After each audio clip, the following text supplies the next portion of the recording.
হৃদয়ে কৃষ্ণ বাঁশি বাজাচ্ছে।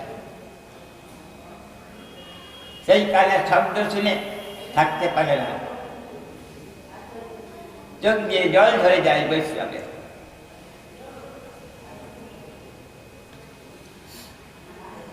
এই জন্য সব সময় প্রয়াস প্রজল্প ত্যাগ করতে হবে। আর কি নিয়ম আগ্রহ, এই নিয়ম আছে, এই নিয়মে পালন করে যাচ্ছে বেশি। আসল যে নিয়ম, কৃষ্ণ ভজন করতে হবে, কেউ যা আছে, কেউ 25,000, কেউ 50,000, কেউ 1 লক্ষ ইত্যাদি, যার যে নিয়ম আছে, নিয়ম করে কৃষ্ণকে, এই জন্য রেখা আছে, গুটি আছে, নিয়ম করতে হবে। যিনি অল্প সাধক পারছেন না, কেন বিষয় আকৃষ্ট জিহ্বা, এই খালি খাওয়া দাওয়া, রসের পিপাসু বেশি, খাওয়া দাওয়া হলেই সঙ্গে সঙ্গে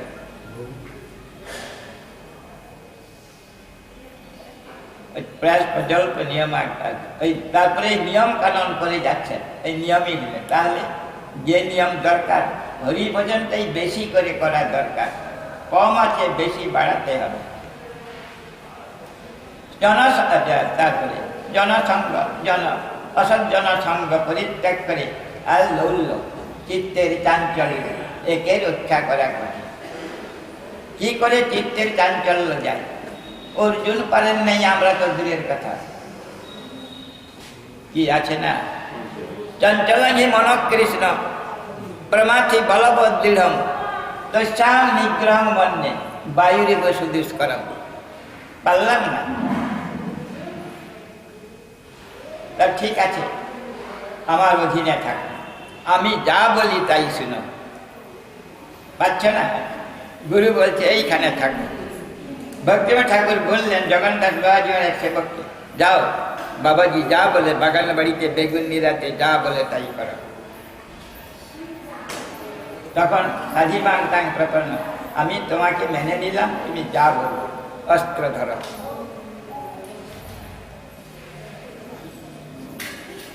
অর্থাৎ গুরুদেবের আজ্ঞা, গুরুদেব যা বলেছেন সেইটাই সব সময় মেনে নিতে, মেনে নিতে। অত্যাহার অনুকূল প্রাতিকূল্য বিরোধী রক্ষিতকে বিশ্বাস, আর ভগবান আমাকে রক্ষা করবেন, এটা দৃঢ় বিশ্বাস থাকবে। এরা গোপ জাতি, আপনিও গোপ হবেন, কেন কৃষ্ণাতে তার নির্ভর হয়ে গেছে। অতএব গোপ, গোপ শব্দকে রক্ষা করেন। কে রক্ষা করেন? বিভু।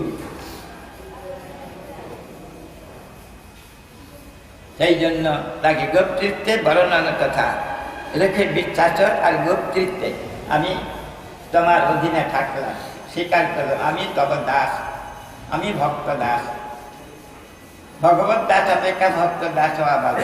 ভক্তের ভক্তকে মহাপ্রভু বেশি আদর করেন, কেননা সাধারণ জড়জগতে দেখা যায় পিতামহরা নাতি নাতিকে খুব আদর করে, ছেলেকে অত আদর করে না। এখন ছেলে দিয়েছে আর একটা ছেলে, তাকেই আদর হয়। তো মহাপ্রভুর ভক্ত যত পরে পরে আদর করে, কেন সেই জানে না কিছু, এই জন্য তাকে আদর, তাকে শিখাতে হয়। মহাপ্রভুর কথা মনে পড়ে, রূপ গোস্বামী ঘরে আর থাকতে পারছেন না, কেন? তার চিত্ততে প্রেমের উদয় হচ্ছে। লক্ষ্মী বিশ্বাস গোপতৃত্বে বর্ণাং কথা আছে। আত্মা নিক্ষেপ কার্পণ্যে ষড়বিধা সরলাগত, আর আত্মা নিক্ষেপ, আচ্ছা কালকে আবার আসবে, আজকে থাকবে এখানে বাঞ্ছা করতে।